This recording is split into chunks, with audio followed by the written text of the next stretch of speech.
All right, there is breaking news. In fact, I would like to start from because I've been telling you every day that nearly a daily hearing is going on as far as the High Court is concerned regarding the issue of oxygen supply in the national capital.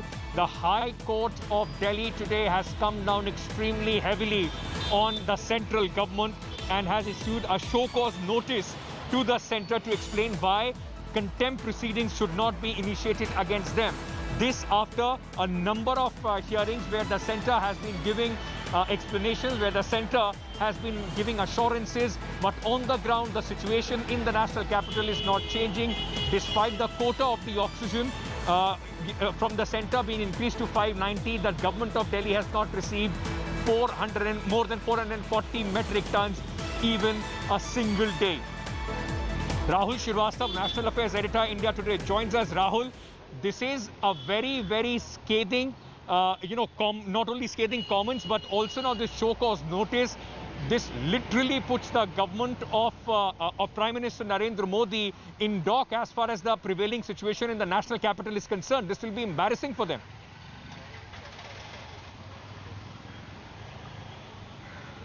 Yes, Ankit. It's a sad story. It's a sad commentary on the way the entire issue is being handled, primarily because it is a reprimand coming from the government. It's a scrutiny by the courts. The courts are stepping in to ensure that the center and a state can coordinate the availability of oxygen. It is not an election issue. It is something on which the lives of thousands of people who are admitted in hospital depends on. On such an important element, the state and center have not been able to get their act together, and that is why the rising demand from states as far as decentralization of essentials like oxygen has been coming. Now, if the center is controlling, while on one hand the center has been talking about how there has been a great amount of augmentation, the Prime Minister has held meetings, import of 1 lakh oxygen concentrators, PSUs in east of India sending tons of oxygen to various parts of the country. While there has been a large matrix created in terms of optics, but on the ground, the center and the state have been bickering. The state very clearly say that we have not been getting a quota, and it is not just the state, Ankit. It is individual hospitals, with army hospitals even recording a certain paucity and scrambling for oxygen, is perhaps a telling commentary. And that is why this is perhaps a big trouble for the center, because it will have to explain in courts that why it has not been able to procure and supply Delhi, the national capital, what it needs. Rahul, may I request you to stay on with me? Nalini is also joining us, has been giving us all the updates minute by minute around the time when this hearing is on. Nalini, other important thing, the court has directed Union Minister Piyush Goyal, in fact, to be present himself tomorrow in the court. What prompted this very strong scathing comments by the court, and why does the court think necessary for Mr. Piyush Goyal to present himself? Ankit, there's a small correction with regard to that aspect. The Piyush Goyal, who's been asked to be present before the Delhi High Court tomorrow, is one of the central government officers who's taking care of this entire crisis, not to be mistaken for the union minister. Along with that, another central government officer by the name of Sumita Dabra. Both of them have been asked to appear before the court tomorrow to give the reasons as to why the allocated amount of oxygen, as well as the projected demand for the oxygen that has been raised by Delhi, is not being supplied to the state. The main issue over here is that despite repeated orders of the Delhi High Court, not only is the center failed in supplying this oxygen to the national capital, but they are also failing in giving any satisfactory answers before the Delhi High Court as to why the supply is not being made.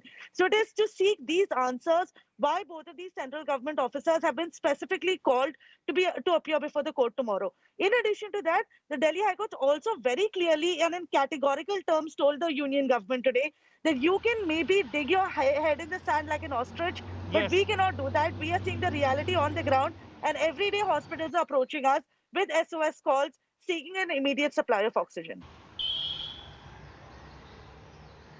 Nalini, I request you to stay on with me. Rahul, before I let you go, I very quickly want to understand from you, because politically this will have repercussions. I mean, this is an indictment at a time when, we still see, despite severe crunch, politics between Arvind Kejriwal government, Aam Aadmi Party and the BJP continuing.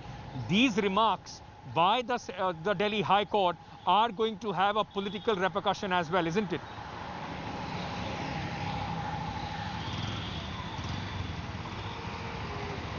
Ankit, there is a political embarrassment element here. But as journalists, we keep wearing our gloves of caution.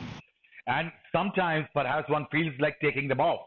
And in a situation like this, when you ask me a question like that, I will say that it may not have repercussions, even maybe politically, because you have numbers which are over 300 in the Lok Sabha, and you are ruling more states as BJP, and Delhi is ruled by Kejriwal, who has a swaying majority in Delhi. But I think it will have repercussion among the public. I think this is what is the point being made, that it's not clear what the large machinery, there are multiple empowered group of ministers and the state government. Why can't they get their act together, and a capital like Delhi get its oxygen? So much so that embassies have to reach out, so much so that political parties and IAS officers are reaching out in public to get oxygen cylinders. I think the impact which the government should be bothered is what is happening to the suffering public. That's, that's absolutely true, Rahul. Ultimately, it is failure of the governance on multiple levels, from the very top, from the Modi government through the bureaucracy to the state government, like in Delhi, the Arvind Kejriwal government, for anticipating, for planning. At this point of time, seems that every individual has been left to fend for themselves. Lack of governance, lack of empathy on the ground is very clearly visible. Rahul Srivastav, thank you so much. Nalini requests you to stay on with me. I just very quickly want to go through a few more observations which have been made by the Delhi